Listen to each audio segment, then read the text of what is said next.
Bronwyn Davids' book, Lansdowne Dearest, My Family Story of Forced Removals, details a deep-rooted history of growing up at the plight of apartheid and how the unjust system cost them their beloved home.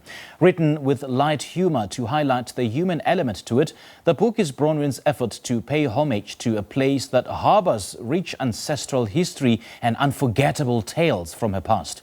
She's joining us now on the line to walk down some parts of her memory lane from those tumultuous times as she recalls in this book. Bronwyn, a very good morning to you. Thanks for joining us. Welcome.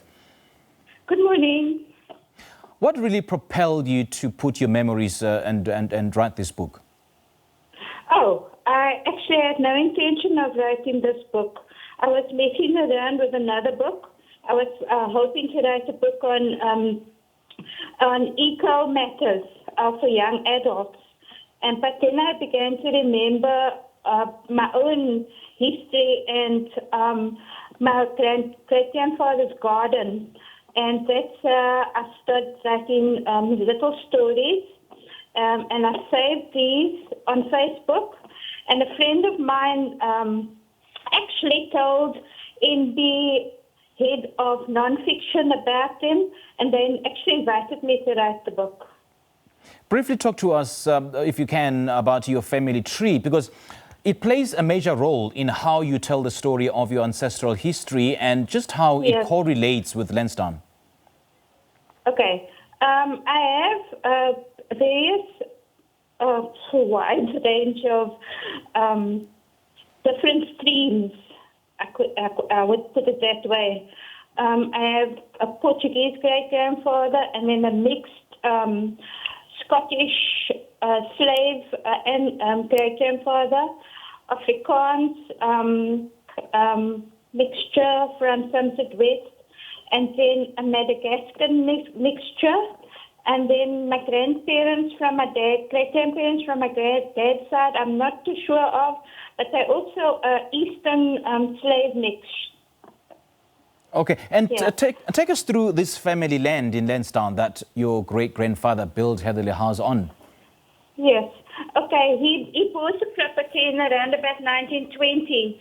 His sister had died in the Spanish flu, the pandemic, and I think he must have had this idea of wanting to live a more sustainable, fresher lifestyle because they originally came from Rondebosch.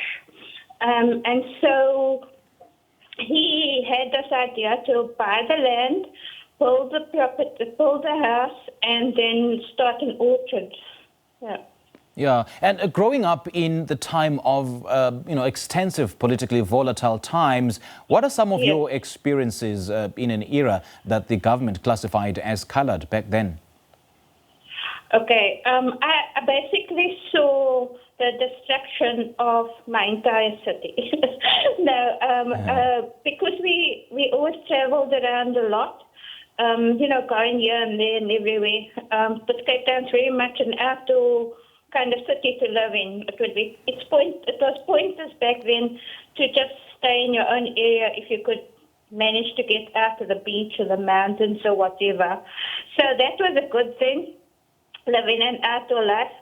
But I also saw I think it was from the 1960s, say 1965 to 1970, when the officials were coming around in the little white boxies and checking who lived where and how many people lived in the property. Did you own the property?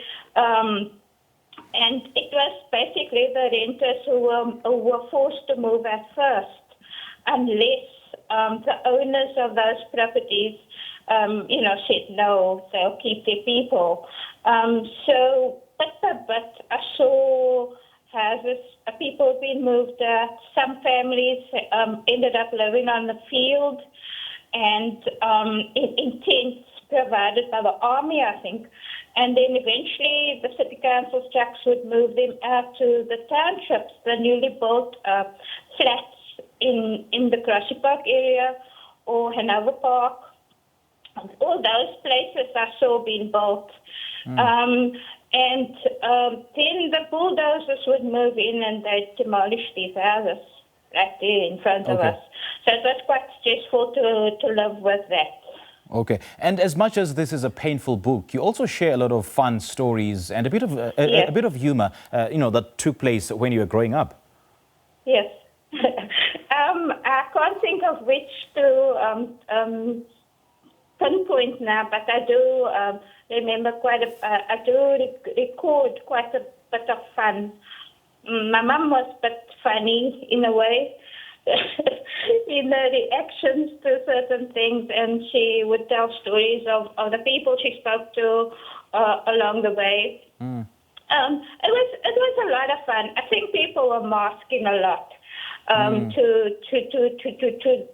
to relieve a tension, because there was an incredible amount of tension. Okay. Yeah. In one of the first chapters in the book, you say that the life that you have now is very much different from the one you used to have.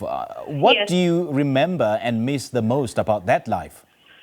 Oh, the fruit trees.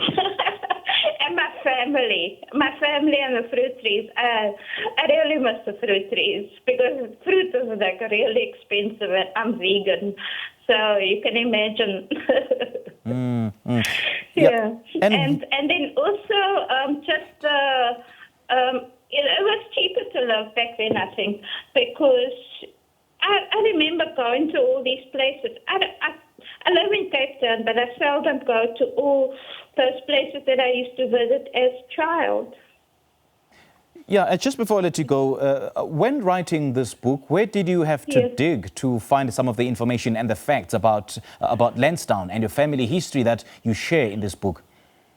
Oh, that I remember. I've been carrying that around in my head for ages. And then the rest, that's the extra little history books that I researched, and mostly Google, but mostly everything else I remembered. Yeah. Okay, Bronwyn, thank you so much for joining us. We appreciate your time, and happy Women's Day. Thank you very much. Enjoy your weekend. You too, thank you. Thank you. Well, Bye. a big thank you to Bronwyn Davids for joining us on the line to tell us about her brand new book titled Lansdowne Dearest, My Family's Story of Forced Removals.